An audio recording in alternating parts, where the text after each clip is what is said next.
Password එක සුරක්ෂිතව තියාගන්න හොඳම ක්‍රම කිහිපයක්. පාස්වර්ඩ් එක ගැන ඔය අනිවාර්යෙන්ම දැනගන්න ඕනි. ඔයාගේ පාස්වර්ඩ් එක ස්ට්‍රෝංග්ද?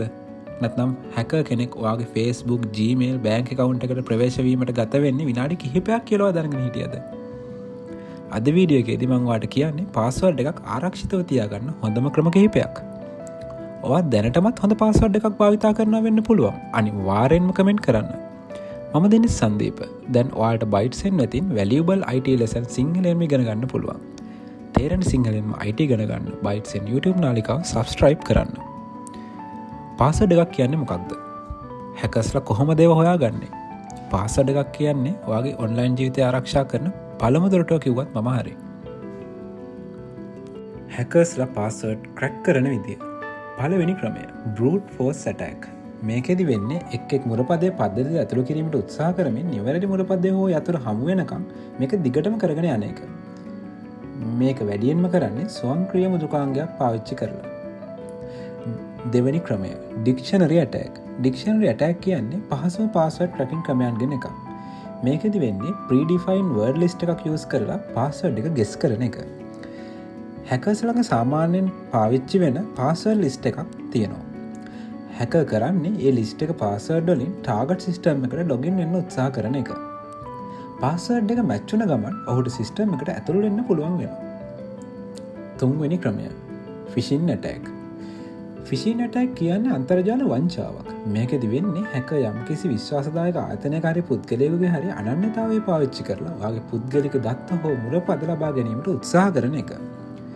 දැන් මං කියලා දෙන්න යන්නේ පාස්වර්ඩ් සිකියුරිටි එක සඳහා හොඳම ක්‍රම කිහිපයක්. මුලින්ම අපි බලමු ස්ට්‍රෝං පාස්වර්ඩ් එකක් හදාගන්නේ කොහොමද කියලා. ස්ට්‍රෝං පාස්වර්ඩ් එකක් හදන්න ඔයාලට දැන් මේ ස්ක්‍රීන් එකේ පේන ගයිඩ්ලයින්ස් ෆලෝ කරන්න.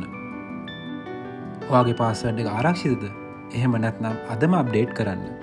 එකම පාස්වර්ඩ් එක නැවත නැවත භාවිතා කරන්න එපා. ඔයාගේ Gmail, Facebook, online banking, Instagram එකට තාමත් ඔයා පාවිච්චි කරන්නේ එකම පාස්වර්ඩ් එකද?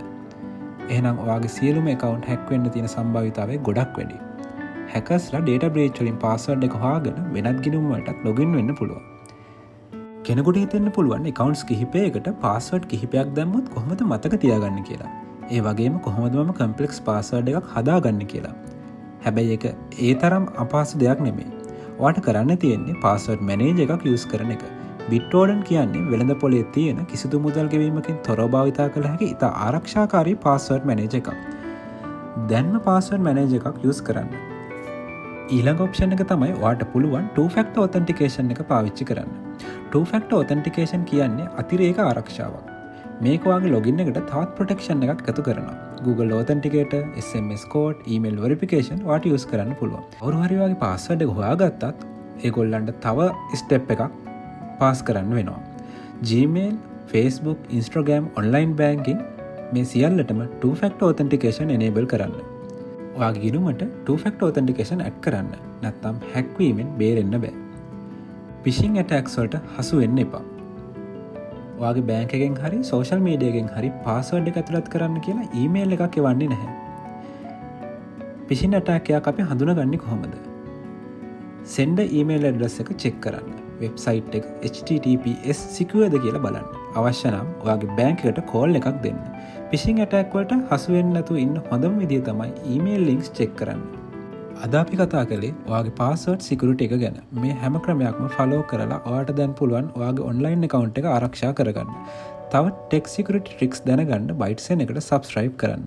මේ වීඩියෝ එක වටිනවා කියලා හිතනවා නම් තවත් කෙනෙක්ට බලන්න share කරන්න. තවත් වීඩියෝ එකකින් හමු වෙනතුරු අදට සමු ගන්නම්. හැමෝටම සුබ දවසක්.